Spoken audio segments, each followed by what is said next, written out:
Good morning, सुप्रभात, राम राम सभी दोस्तों को। स्वागत है आप सभी का राजस्थान करंट अफेयर्स के अंदर। और आज है 31 जनवरी और इस वीडियो के अंदर 31 जनवरी की राजस्थान की सभी कंपटीशन एग्जाम के लिए करंट अफेयर्स है उसको कवर करने वाले हैं, वो भी न्यूज़पेपर की कटिंग्स के साथ में। दोस्तों आपके लिए दैनिक भास्कर और राजस्थान पत्रिका है उसकी न्यूज़पेपर की कटिंग के साथ में करंट अफेयर्स को कवर करेंगे। आप मेरे को एक बार मौका दे के देखो, आप वीडियो एंड तक जरूर देखना दोस्तों। आइए स्टार्ट करते हैं क्लास को एक मोटिवेशन कोट के साथ कि राह संघर्ष की जो चलता है वो ही संसार को बदलता है। जिसने रातों की जंग जीती हो वो ही सुबह सूर्य बनकर चमकता है। दोस्तों जो दिन रात को पढ़ाई करता है, दिन रात मेहनत करता है, वही अपने लक्ष्य को हासिल कर पाता है। दोस्तों तो लगे रहिए। आइए स्टार्ट करते हैं राजस्थान की न्यूज़पेपर कटिंग्स के साथ में। और पहली कटिंग क्या बोल रही है कि प्रतापगढ़ से केंद्र सरकार की एक महत्वपूर्ण परियोजना है जिसका नाम क्या है, पीएम वाणी योजना। तो पीएम वाणी योजना केंद्र सरकार की योजना है जो राजस्थान के अंदर प्रतापगढ़ जिले से लॉन्च की जाएगी। कहाँ से? तो प्रतापगढ़ से, ठीक है। और जो पीएम वाणी योजना है इसके अंतर्गत फ्री इंटरनेट योजना है, यानी निःशुल्क रूप से वाईफाई के माध्यम से फ्री का डाटा वगैरह है वो प्रोवाइड करवाया जाता है। और प्रतापगढ़ से राजस्थान से लॉन्च हो रही है। प्रतापगढ़ राजस्थान का पहला जिला है जिसने 100% वैक्सीनेशन का लक्ष्य हासिल किया था, तो ये फैक्ट भी याद रखोगे। सेकंड कटिंग क्या बोल रही है कि ई दाखिला सेवा स्टार्ट की गई। ई दाखिल सेवा है वो हाल ही के अंदर शुरू की गई है। तो ई दाखिल सेवा किससे संबंधित है? पहले तो आपको ये बता देता हूँ कि ई दाखिल एक पोर्टल है जो केंद्र सरकार के उपभोक्ता मामले के विभाग के द्वारा स्टार्ट किया गया। और इस ई दाखिल सेवा के माध्यम से, इस पोर्टल के माध्यम से उपभोक्ता की शिकायतें वगैरह हैं उसको उपभोक्ता आयोग में ई दाखिल से दर्ज करवाने के लिए ये सेवा राजस्थान के अंदर भी स्टार्ट की गई है। यानी कोई भी उपभोक्ता वगैरह जिसको शिकायत वगैरह रहती है तो ई दाखिल पोर्टल के माध्यम से अपनी शिकायत वगैरह है वो आयोग के पास में रजिस्टर करवा सकता है। ये चीज़ याद रखोगे। SMS के माध्यम से, ईमेल के माध्यम से क्या है कि शिकायत वगैरह दर्ज करवाई जा सकती है।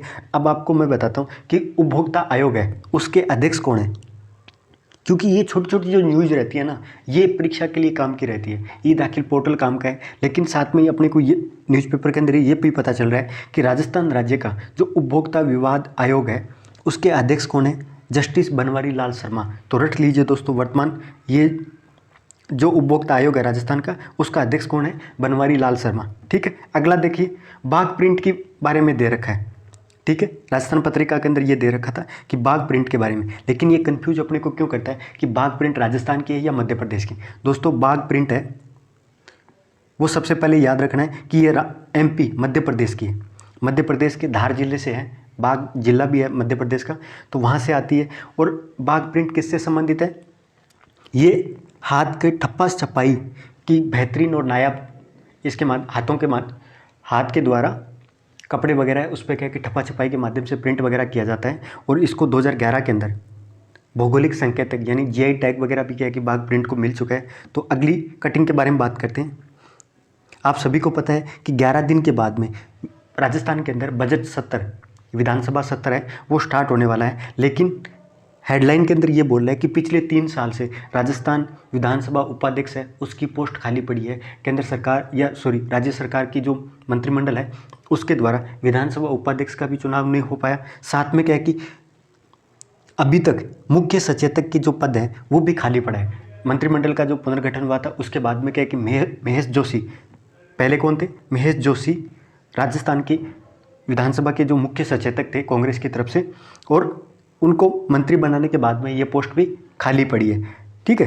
तो ये हेडलाइन वगैरह न्यूज़ में थी। अब आपको मुख्य सचेतक जो रहता है उस विधानसभा के अंदर उसकी क्या जिम्मेदारी रहती है, ये पोस्ट वगैरह क्यों काम की है, क्यों इसके बारे में बात हो रही है? क्योंकि विधानसभा जो सत्र है उसके दौरान मुख्य सचेतक है उसकी बहुत ही महत्वपूर्ण जिम्मेदारी रहती है कि सत्ता पक्ष की ओर से, यानी वर्तमान के अंदर कांग्रेस की सरकार है तो सत्ता पक्ष की ओर से सदन की व्यवस्था बनाए रखना, साथ में विधायक हो गया, मंत्री हो गए, उनकी उपस्थिति पे नज़र रखना, ये काम मुख्य सचेतक का रहता है। तो पहली बात तो सत्ता पक्ष की व्यवस्था बनाए रखना, दूसरी मंत्रियों की उपस्थिति दर्ज करवाना, विधायकों की उपस्थिति दर्ज कराना। साथ में क्या है कि वोटिंग वगैरह का जब वोटिंग की सिचुएशंस आती है उस टाइम क्या है कि विधायकों की उपस्थिति वगैरह रखने के साथ साथ ये क्या कि विशेष परिस्थिति के अंदर सत्ता पक्ष के सदस्यों को सदन में उपस्थिति को लेकर व्हिप भी जारी कर सकता है। जो व्हिप वगैरह जारी करने का अधिकार है वो भी मुख्य सचेतक के पास में है, वो भी विशेष परिस्थिति के अंदर कि भाई ये बिल आने वाला है, इस पर वोटिंग वगैरह है, तो ज़्यादा से ज़्यादा विधायक वगैरह है वो, और इनका जो व्हीप वगैरह है उसका पालन करना सभी विधायक पे अनिवार्य रहता है। ठीक है, तो ये मुख्य अब आपको विधानसभा समिति 2021 के बारे में बताता हूँ कि जैसे वर्तमान क्या है कि विधानसभा अध्यक्ष कौन है, मुख्य सचेतक पहले महेश जोशी थे, उपाध्यक्ष की पोस्ट खाली पड़ी है, लेकिन जन लेखा समिति है उसके अध्यक्ष कौन है, गुलाब चंद कटारिया। और हमेशा विपक्ष का जो नेता रहता है वो ही जो जनलेखा समिति रहता है उसका अध्यक्ष रहता है। तो वर्तमान के अंदर गुलाब चंद कटारिया है, वो जनलेखा समिति के अध्यक्ष हैं।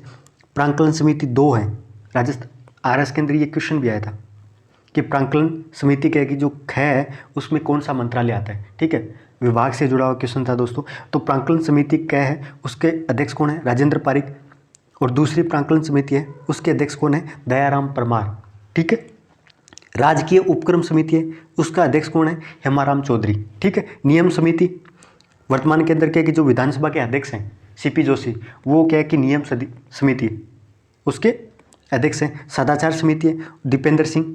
ठीक है, स्थानीय निकायों और पंचायती राज संस्थाओं से संबंधित जो समिति है उसके अध्यक्ष हैं डॉक्टर राजकुमार शर्मा। ठीक है, और विशेषाधिकार समिति है वो शंकुतला राउत है। ये कुछ महत्वपूर्ण क्या है कि समितियाँ वगैरह थी, उनके अध्यक्ष वगैरह हैं, वो आप लोगों को बताएं। ठीक है, याद रखना। नेक्स्ट दोस्तों, सिलीसेड झील के बारे में बात करते हैं। इसका एक फोटो वगैरह दे रखा है कि धूप वगैरह की वजह से, क्योंकि ठंड वगैरह कम होने की वजह से क्या है कि यहाँ पे ज़िंदगी वगैरह है वो चैक उठी है, उसके बारे में बात करते हैं।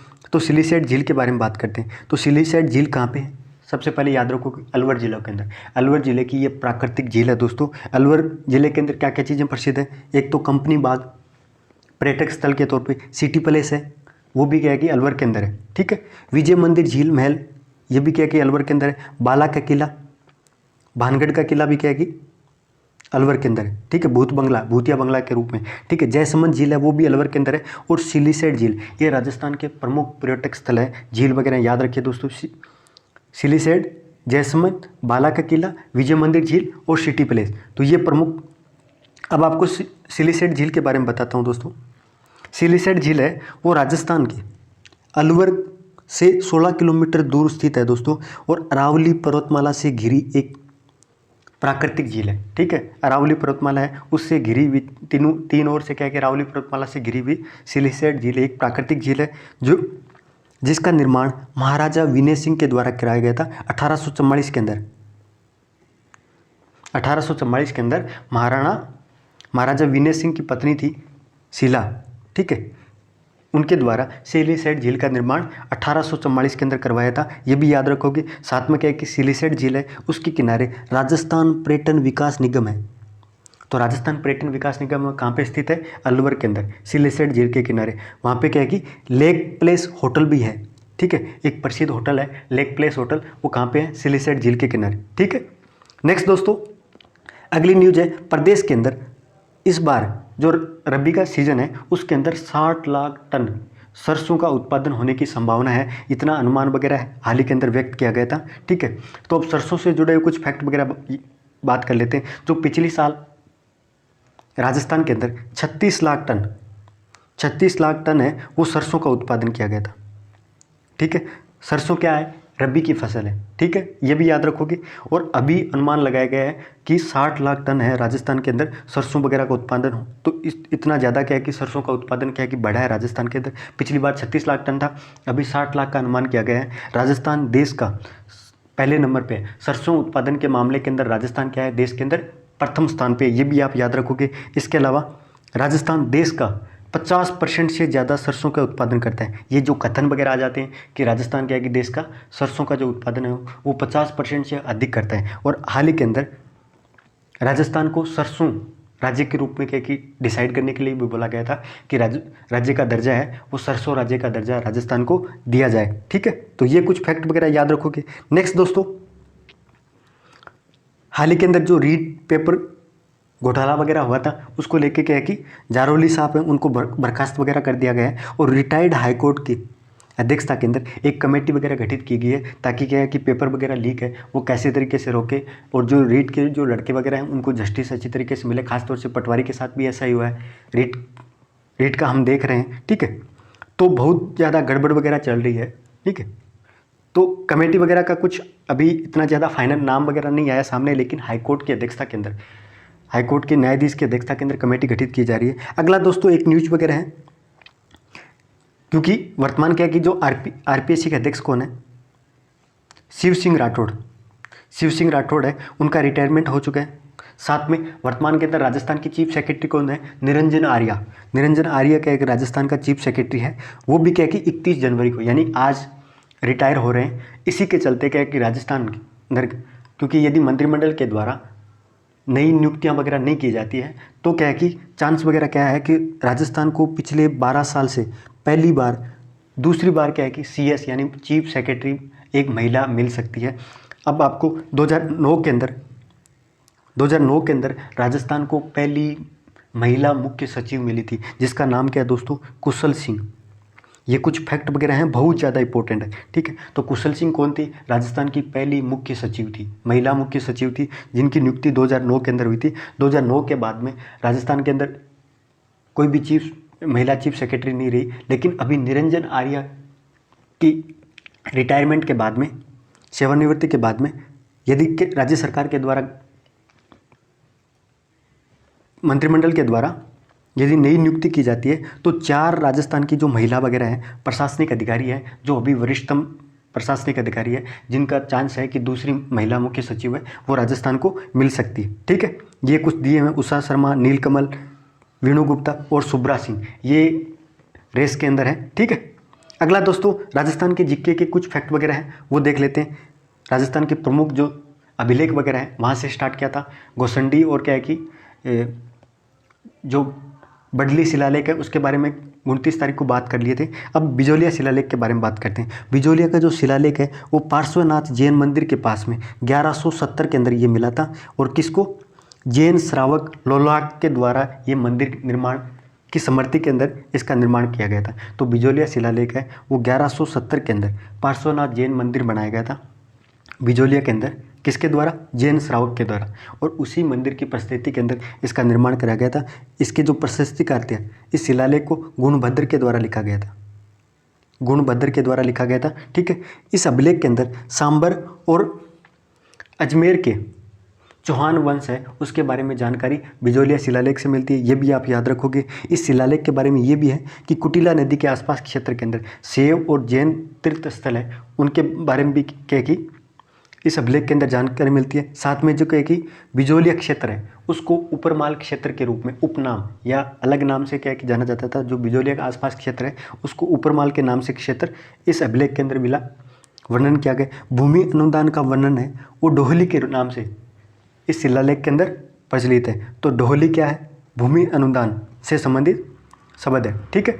अगला दोस्तों रणकपुर परिस्थिति के बारे में बात करते हैं। 1439 के अंदर इस परिस्थितिकार के लेखक कौन थे, देपाक, ठीक है। और रणकपुर परिस्थिति है उसके अंदर मेवाड़ के राजवंश और धरणक के सेठ का वर्णन क्या है कि इसमें मिलता है। साथ में क्या है कि इस परिस्थिति के अंदर राजस्थान की एकमात्र परिस्थिति है जिसमें क्या है कि बप्पा और काला भोज है उसको अलग अलग व्यक्ति दिखाया गया है, ठीक है। महाराणा कुंभा है, उनकी विजय वगैरह उपाधि वगैरह है, उसका वर्णन रणकपुर उपस्थिति के अंदर मिलता है। यानी मेवाड़ के काल के अंदर महाराणा कुंभा है, उनकी जो भी विजय वगैरह हुई थी, जो भी उपाधियाँ वगैरह उन्होंने ग्रहण की थी, तो उसका वर्णन रणकपुर उपस्थिति के अंदर मिलता है। घुइलों को बप्पा रावल का पुत्र बताया गया है, ठीक है। और ये इस लेख के अंदर रणकपुर उपस्थिति के अंदर बप्पा से लेकर मेवाड़ के महाराणा कुंभा तक जो भी वंशावली वगैरह जितने भी शासक वगैरह हैं उनके बारे में जानकारी है वो इसके माध्यम से मिलती है। नेक्स्ट दोस्तों मानमोरी अभिलेख के बारे में बात करते हैं। मानमोरी अभिलेख है वो 713 ईस्वी के अंदर क्या है कि लिखा गया था। और इस लेख, ये जो मानमोरी अभिलेख है वो किसको मिला था, राजस्थान के इतिहास के पिता कर्नल टोड है, जेम्स टोड है, उनको चित्तौड़ के पास में मानसरोवर झील के निकट मानमोरी अभिलेख मिला था। तो मानमोरी अभिलेख कहाँ पे मिला था, मानसरोवर झील, ठीक है, कर्नल टोड को मिला था। और इसमें चित्तौड़ की प्राचीन स्थिति और मौर्य वंश के इतिहास के बारे में जानकारी मिलती है। मौर्य से याद रखिए दोस्तों, जो मौर्य वंश है उसकी जानकारी इसके अंदर मिलती है, ठीक है। और चित्तौड़ की जो प्राचीन स्थिति है उसके बारे में भी जानकारी मिलती है। साथ में क्या है कि ये इस तरह के कथन वगैरह बहुत ज़्यादा इंपॉर्टेंट है। क्वेश्चन ऐसे आ जाते हैं कि वह कौन सा शिलालेख था जिसको कर्नल जेम्स टोड ने इंग्लैंड ले जाते समय क्या है कि समुद्र के अंदर फेंक दिया था, तो मानमोरी अभिलेख, ठीक है। इनके द्वारा क्या है कि अत्यधिक भारी होने की वजह से क्या है कि इसको समुद्र के अंदर फेंक दिया था, ठीक है। ये कुछ फैक्ट याद रखो। अब राजस्थान के 5 करंट अफेयर्स की क्विज जल्दी से डिस्कस कर लेते हैं। सबसे पहले हाल ही के अंदर लॉन्च किया गया ई दाखिल पोर्टल है, वो कौन से क्षेत्र से जुड़ा हुआ है? तो उपभोक्ता की शिकायत से जुड़ा हुआ ये पोर्टल है, ठीक है, याद रखोगे। अगला दोस्तों, केंद्र सरकार की फ्री इंटरनेट वाणी परियोजना राजस्थान के कौन से जिले से लॉन्च हो रही है? तो राजस्थान के प्रतापगढ़ जिले से लॉन्च हो रही है दोस्तों, ये भी आप याद रखोगे। अगला दोस्तों, देश भर के अंदर सरसों उत्पादन के मामले में राजस्थान का कौन सा स्थान है? राजस्थान देश का 50% से अधिक सरसों का उत्पादन करता है, ठीक है, तो इसलिए राजस्थान प्रथम स्थान पे है। नेक्स्ट दोस्तों, बाघ प्रिंट है वो कौन से राज्य से संबंधित है? तो बाघ प्रिंट है वो राजस्थान से संबंधित है, सॉरी मध्य प्रदेश से संबंधित, ठीक है। तो ये महत्वपूर्ण करंट अफेयर्स थी राजस्थान की, जिसको कवर किया था। ये मेरा दूसरा वीडियो था दोस्तों। आप 29 तारीख का जो करंट अफेयर्स है वो भी देखना, और मैं कंटिन्यू करने वाला हूँ आपके लिए, ठीक है। धन्यवाद सभी का।